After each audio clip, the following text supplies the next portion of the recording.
Here we will write a Python program to create list for first 10 natural numbers and print square of these numbers using list comprehension. So first in comment line we will write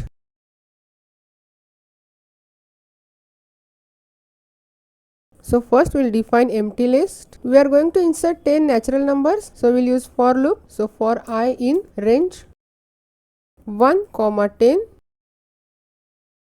and we will append this I to L. So L dot append I.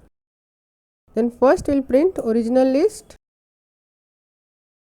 Then we will create new list using list comprehension. As you know, list comprehension gives shorter syntax to create new list based on existing list. So we will define another list, new list equal to I into I for I in L, which is a previous list, and then we will print new list